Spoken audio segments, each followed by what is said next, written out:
ल साथीहरु अब अङ्कमा चाहिँ यस्तो आउँछ है रेडिमेड।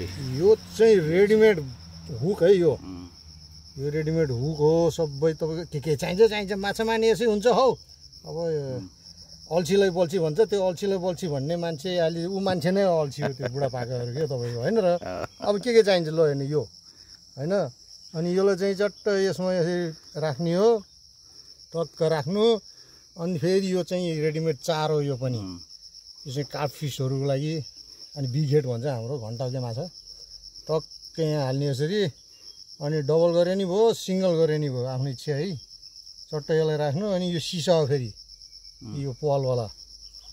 यो चट्ट यसलाई प्रेस गर्ने हो। यो चाहिँ होस् अलिकति वेटी गर्ने। अनि ए साँच्चै यहाँ छ नि चारो यो छ है यो।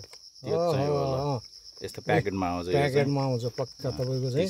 अब यो $29 त माछै आउँछ। तर यहाँ त यहाँ अब रहर हो नि मान्छेको जे भए पनि हैन। अब यसो गरेर तपाईलाई अब यो चाहिँ यसरी बाँधेपछि रेडी भयो। अब चाहिँ यहाँ बन्दुकमा हाल्ने कसरी भर्ने बन्दुकमा तपाईको यो चाहिँ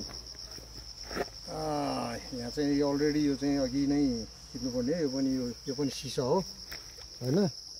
यो सानो हुक।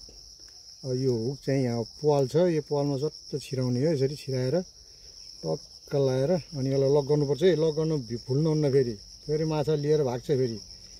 ल यो चाहिँ अब यो रेडी भयो। यो बल्छीमा चाहिँ पुरै रेडी भयो है।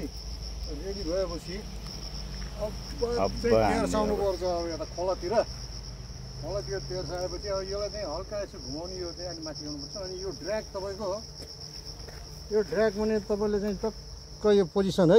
यो कतिले रड किन्छ फेरि चलाउने नि अब त्यस्तै हुन्छ। नयाँमा त कसलाई पनि थाहा हुन्छ र सुन्छ नि त। चट्ट लक अनलक हुन्छ। यसलाई चट्ट यो अनलक गर्ने।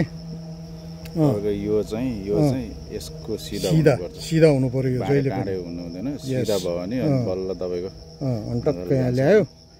अनि अनलक गर्यो अनि फाल्ने। अनि टक्क रेडी टु गरेर अब रेडी हुने तपाईको फाल्नको लागि। Ready to cast. लु अब यसमा 45 केजीको माछा आउँछ। गयो है। अब यो एकछिनसम्म यसलाई रोक्नुपर्छ। फेरि झाले बस्नु पर्यो पानीमा। टक्क यसलाई फेरि अब लक गर्नु पर्यो। लक गरेपछि अब धागो टाइट गर्ने हल्का यसरी स्पिन गर्ने। टाइट भएपछि अब यहाँ स्ट्यान्ड छ है। फेरि यो तपाईँको यो स्ट्यान्ड यो रड राख्ने स्ट्यान्ड हो। यो चट्टै यहाँ लक गर्ने। अब यहाँ राखियो। राखेपछि फेरि अर्को आइटम छ फेरि तपाईँको यो हो चाहिँ अब फेरि यो लामाको घन्टी। खन्न बज्यो त्यसका बाजे खन्न बज्यो। यो चाहिँ तुर्लुङ यहाँ झुन्ड्याउने। त्यसै झुन्ड्याउने। यो झुन्ड्यायो किनभने अब जब माछाले तान्छ नि यो माछाले तानेपछि यो धागो चाहिँ स्वाट्ट तानेपछि चाहिँ यो बल्छी फालिदिन्छ है। भनेपछि माछा पर्यो त्यो फालेपछि हैन। यो हुन्छ क्या तरिका चाहिँ। त्यसको लागि चाहिँ यो घन्टी एकदम ल अब चाहिँ भयो है। अब माछा र वेटिङ